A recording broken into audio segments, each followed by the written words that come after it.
Good morning students. हमने science का electricity वाला चैप्टर स्टार्ट किया था जिसमें हमने रेसिस्टिविटी के बारे में पढ़ा था।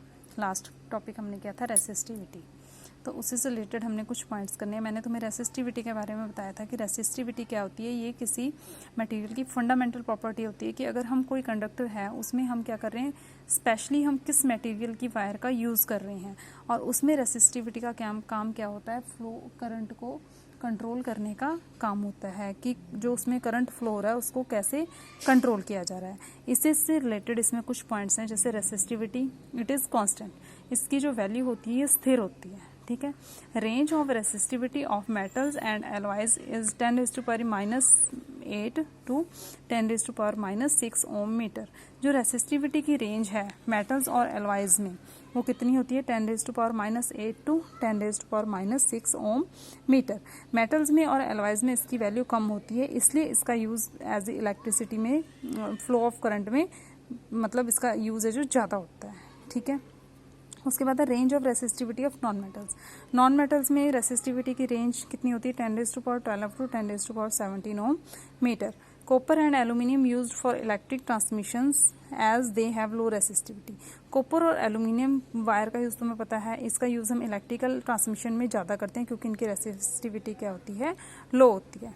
Alloys used in electrical heating device as their resistivity is high and they do not burn easily.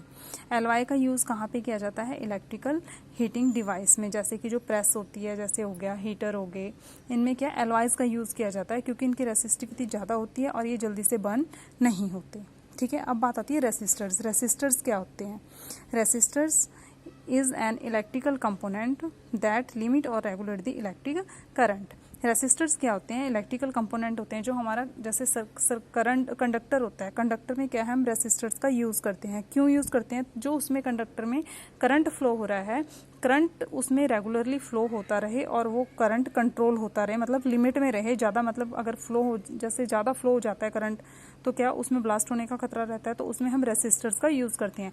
अब ये हम पे डिपेंड है कि हम कितने रेसिस्टर्स का यूज़ करते हैं, 1 2 3, जिससे कि हमारे सर्किट में, हमारे कंडक्टर में क्या है, करंट लिमिट में फ्लो हो, ठीक है। Resistor is anything that electricity can not travel through easily. जो रेसिस्टर जहाँ पे हमने एज ए इलेक्ट्रिसिटी यूज़ किया वहाँ पे जो इलेक्ट्रिसिटी है वो जल्दी से ज़्यादा जल्दी से मतलब कि ट्रैवल नहीं कर सकती, जैसे कि एग्जांपल है फैन, बल्ब, टीवी एक्सेट्रा, ठीक है। उसके बाद है रेसिस्टर्स इन सीरीज़। हमारे पास ना यहाँ पे आएंगे कि रेसिस्टर्स को सीरीज़ में कनेक्ट किया जाए तो क्या होगा, रेसिस्टर्स को पैरेलल में कनेक्ट किया जाए तो क्या होगा। अब सबसे पहले हमारे पास है रेसिस्टर्स इन सीरीज़। देखो ये हमारा कंडक्टर है, ठीक है, ये बैटरी है, ये की है और ये एमीटर है। एमीटर मैंने तुम्हें बताया था, एक पॉजिटिव एक नेगेटिव, एक पॉजिटिव एक नेगेटिव, और ये रेसिस्टर्स लगे हैं R1 R2 R3। हम करें रेसिस्टर का 3 रेसिस्टर का प्रयोग कर रहे हैं, ये दो में भी हो जाएगा, 4 में भी हो जाएगा, लेकिन हमारे सिलेबस में क्या है, resistors in series 3 he resistor वाला जो है हमारे सिलेबस में है। 3 रेसिस्टर लगे हैं हमारे कंडक्टर में, बैटरी लगी है, एमीटर लगा है, की लगी है, ठीक है, और करंट फ्लो हो रहा है पॉजिटिव टू नेगेटिव डायरेक्शन में। अब देखो हमने क्या लिखना है इसमें, 3 resistors R1 R2 and R3 connected in series. Suppose the potential difference across the resistance R1 is V1, R2 is V2 and R3 is V3। अब हम यहाँ पे पोटेंशियल डिफरेंस का भी यूज़ करते हैं, तो R1 का जो पोटेंशियल डिफरेंस होगा वो कितना होगा, यहाँ पे लिख देंगे V1, ठीक है, इस तरीके से लिख दोगे। R2 का जो हो जाएगा ये कितना होगा, V2, ठीक है, और R3 का कितना होगा, V3।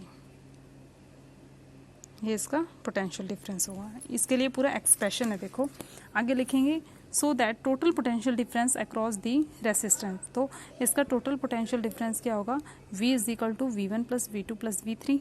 According to Ohm's law क्या होगा, V is equal to IR। Ohm's law क्या था, V is equal to IR।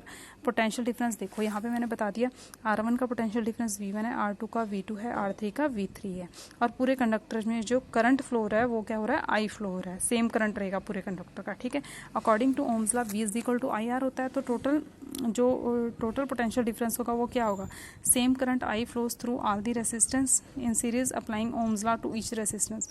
हर एक रेसिस्टेंस में R1 R2 R3 में हम क्या करेंगे, ओम्स लॉ अप्लाई कर देंगे। तो यहाँ से क्या हो जाएगा, ये V1 is equal to IR1, V2 is equal to IR2, V3 is equal to IR3। अब इन वैल्यूज़ को पुट करेंगे इन इक्वेशन 1 में, यहाँ पे पुट कर देंगे V1 V2 V3 की वैल्यूज़, तो क्या हो जाएगा IR is equal to IR1 IR2 IR3, आई इधर से कॉमन निकल गया, आई कैंसिल, क्या आ जाएगा R is equal to R1 plus R2 plus R3।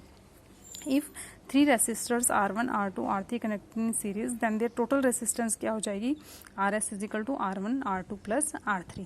इसी तरीके से तुम्हारे सिलेबस में एक नेक्स्ट टॉपिक जो आएगा इसके बाद आएगा रेसिस्टर्स कनेक्टेड इन पैरेलल। मैंने तुम्हें करवाया रेसिस्टर कनेक्टेड इन सीरीज।